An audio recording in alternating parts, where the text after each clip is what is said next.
pong mga buhay sa inyo. You have been blessing us, O Lord God, every day of our lives, Lord. You surround us, Panginoon, with your protection.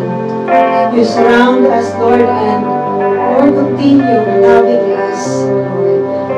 Tunay nga po, Ama, na napakabuti niyo po sa amin, Diyos. Salamat sa pagmamahal na yon. Salamat sa pagkalinga ninyo, Diyos.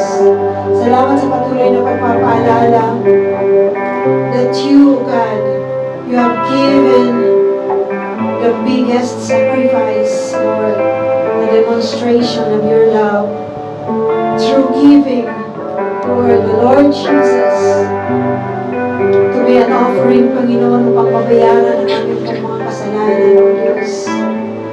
Maraming salamat, Ama, at ano po yung mga bagay na humahatlang sa amin.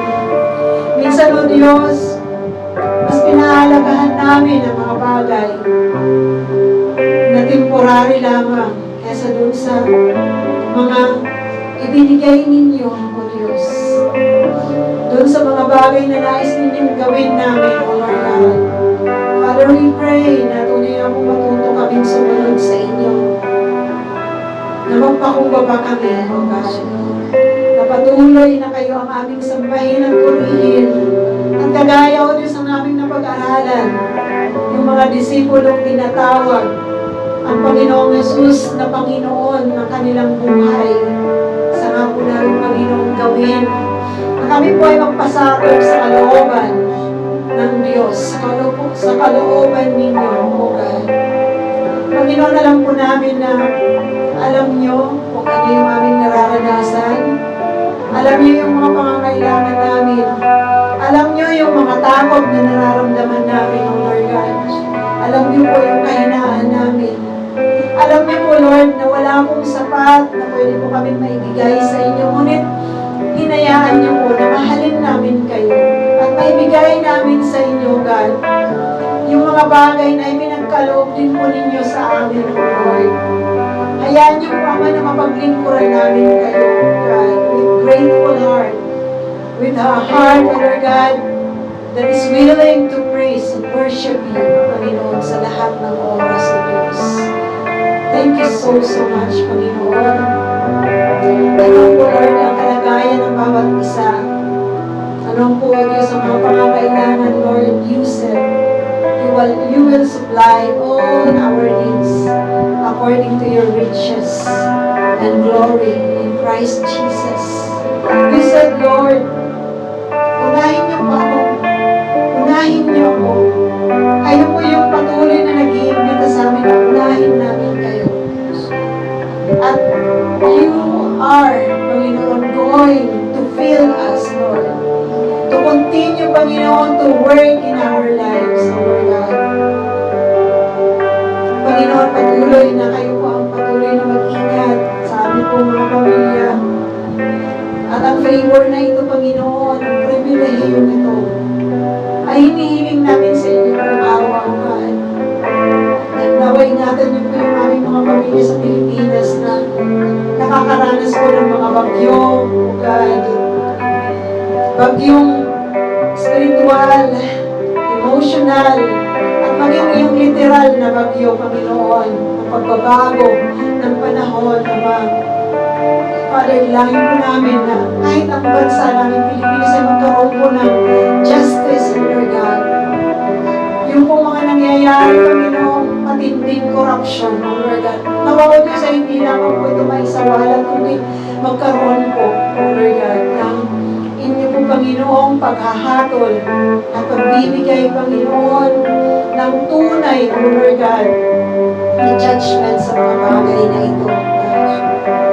We also pray and we thank you, God, sa paglingap ng bansang Israel. Dalangin po namin, Ama, na patuloy niyo pong pagpalain ng bansang to, patuloy na proteksyonan, O Diyos. Patuloy, Ama, na makita ng mga Israeli, O Lord God, na kayo ang kakampi nila.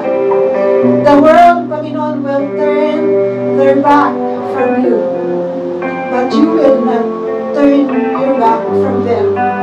Dahil faithful kayo, Panginoon. At nawa sa aming personal na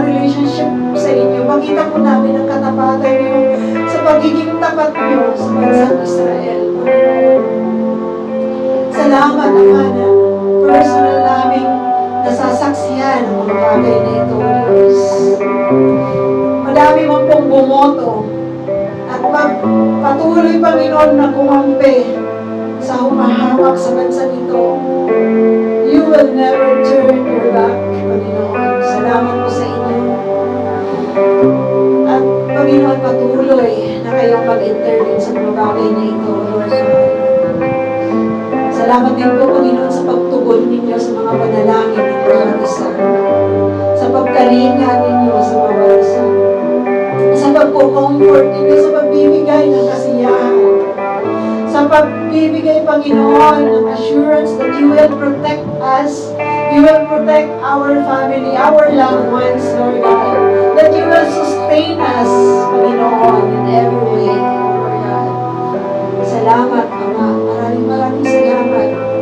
Salamat, Ama, sa mga kapatid kong nandito na pinipili na sumunod sa inyo. We know, Lord, as according to your word, ano po yung mga bagay na ginagawa namin na nagbibigay sa inyo ng kapurihan, hindi po ito nawawalan ng kabuluhan, Lord.